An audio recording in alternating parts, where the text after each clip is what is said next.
Hey guys, I just wanted to make a quick walk around video of the Suburban. This is my first video, so hope you guys like it. This is a 96 Suburban. Came from the factory with a 6.5 diesel. At the time we needed a vehicle to replace a minivan that had gotten some miles up on it. That's the minivan back there. I used to drive back and forth to work. But kind of got to the point where I didn't really want to send the family around in it. But anyway, just a little bit of information on this.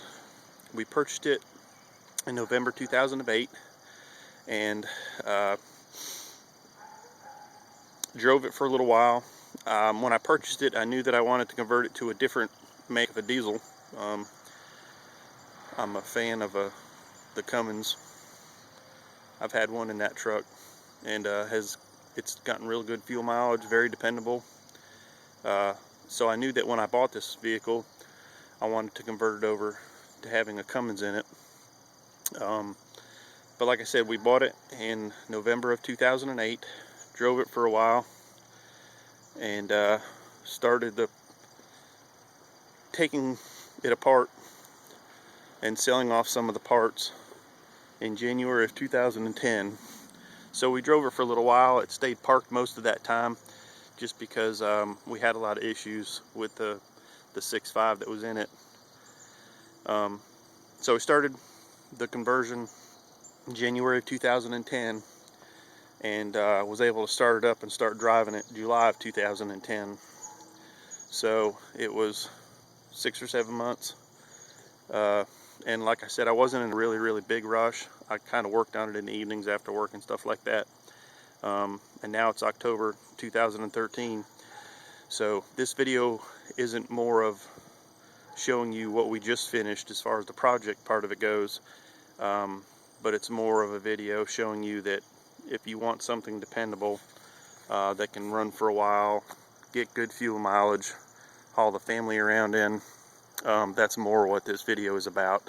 I've watched a lot of videos on YouTube about conversions and stuff like that, and most of them were when the people just finished the project.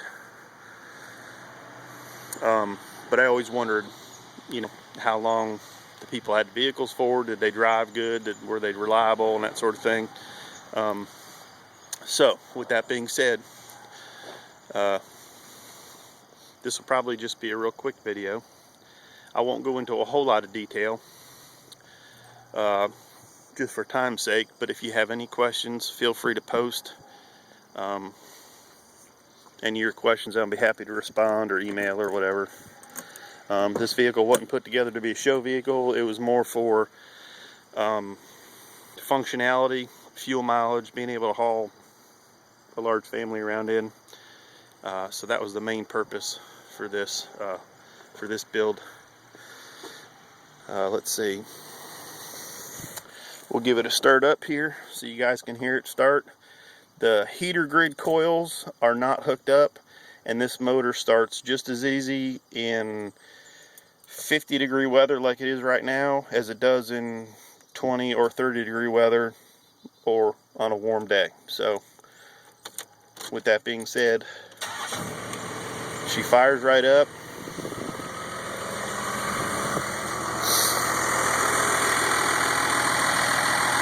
We pop the hood so y'all can see the motor.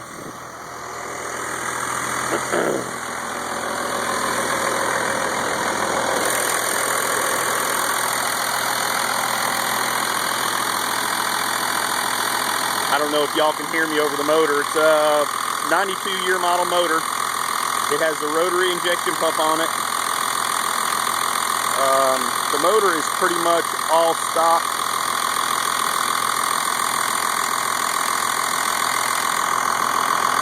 And I may talk a little bit about what I did to the motor after I turned it off, so y'all can hear me.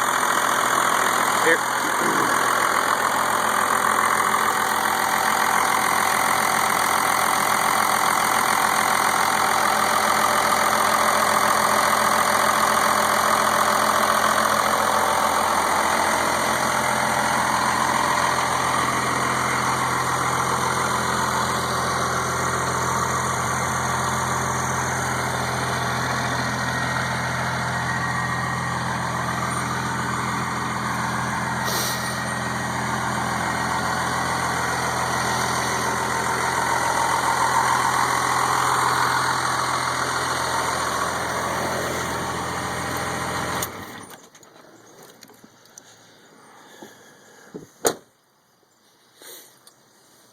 like I said, if you have any questions on this conversion or build or whatever you want to call it, feel free to post questions or private message me.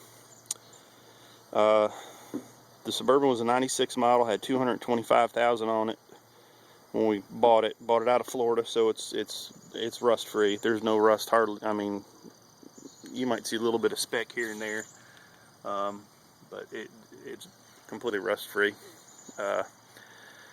Had 225,000 miles on the donor truck I bought out of Georgia. It had 117,000 miles on it.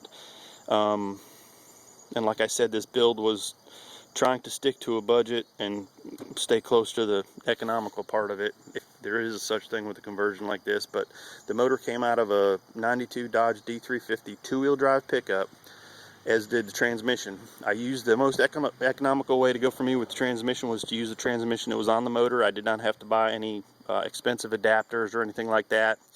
The only thing that cost some doing it that way was I had to have the drive shaft made, and they basically took their part of the Chevrolet drive shaft, replaced the tube, and then put the front part of the Dodge drive shaft on that. And that was around $300, as opposed to it being about $2,500 more. If I went with a different transmission, I would have had to buy adapter plate, starter, transmission programmer if it was electronic transmission, and that sort of thing. So I tried to stay more toward the conservative side as far as cost goes. Anyway, so she runs good, she's dependable, good fuel mileage. Fuel mileage will rival that of any minivan. I won't throw out hard numbers because some of y'all probably won't believe me, but it's in the 20s on the highway. And that was actually with my wife hand calculating it, and when I was doing this project, she wasn't really excited about it as far as the time and maybe some of the money.